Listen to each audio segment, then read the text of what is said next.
Evening. This video documentation is in regards to the E46 chassis headlights, especially for the depot headlight setup. I understand that you have the H7 housing, which this video I just want to take the time to maybe run through the bench testing to give you a better understanding how the system operates and how the wiring is set up. So I pulled pretty much a similar headlight housing that you have, which is the H7 setup. So this is how the HID component should have been wired up, at least an overview again. Again, you have a rear housing cap that has a wire loom through it. However, just bear with me, being the case I'm just mainly trying to show you an overview of it. So internally, you'll have an H7 connector, which has a positive negative wire. It should be already connected with the HID bulb wire to it, making sure that the positive is with positive and negative is with negative. Making sure the polarity is correctly aligned. However, I understand that your issue mainly is that when you're having the low beam in effect with your vehicle's power, that it constantly flickers on both sides. So understanding that it is not a daytime running light situation, and that you, even though when you turn on the manual low beam, that it still flickers, I'm wondering if you are able to actually have an external power source that you can run the power with, just to check to see if the HID components are causing the flickering, or if the flickering is attributed from the vehicle's voltage or power. So actually I have a 12-volt power supply on hand that I actually wired to the 9006 main low beam connector.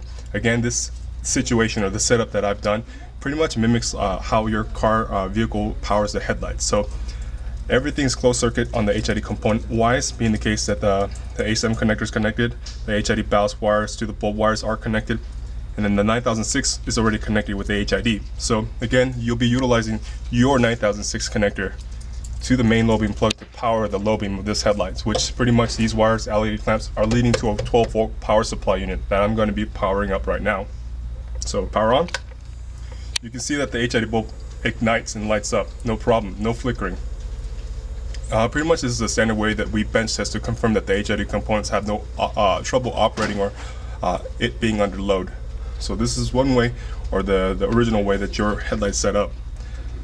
Alternatively, if you're able to bench test to confirm that it has no flickering, it might be the vehicle's voltage that's being supplied that's might not quite cut through the threshold that HID voltage is needed to properly ignite the bulb.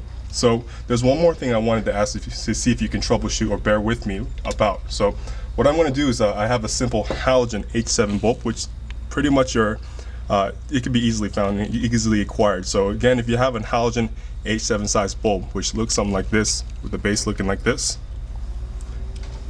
I'm wondering if you can kind of disable at least just the one headlight side HID components, just to kind of revert the low beam from HID to halogen, just to see how it mimics or reacts. So again, the HID components out of the equation, the bulb and the ballast. Most likely your low beam cap will have the wires loom through it, so that can go with it for the time being for this brief testing. So again, with the halogen bulb, go ahead. This one is not polarity sensitive, so either way it connects, it really doesn't matter. The HID components are polarity sensitive, so keep that in mind. Alright, I have that connected with the H7 internal connector. I'll go ahead and run through the bench testing. I don't need to have the bulb inside the housing, being the case that I'm just having it out to show you the testing function of it. So again, I'm trying to mimic your 9006 factory connector, connecting to the depot 9006 connector to power it. So connected, no problem. With the power supply unit, power on. Again, turning off, turning on. No problem with lighting it up. So I'm wondering if you can take the time to maybe revert the low beam, just the low beam, back to halogen, just to see if you still have the flickering of the output. If the low beam, while it's using halogen, has no flickering concern, no problem. We'll see if we can work towards set you up with a halogen setup. Or if in the case you would like to utilize HIDs, again, we can refer to our HID vendors just to see if they have other different HID ballasts that may work a bit better with the flickering concern that you have reported to us. Again, take the time to review this documentation. Let us know what the situation is at hand. If you're able to bench test or even troubleshoot with us, mainly the case that we do check and bench test each headlights prior to shipping. Thank you so much for your time.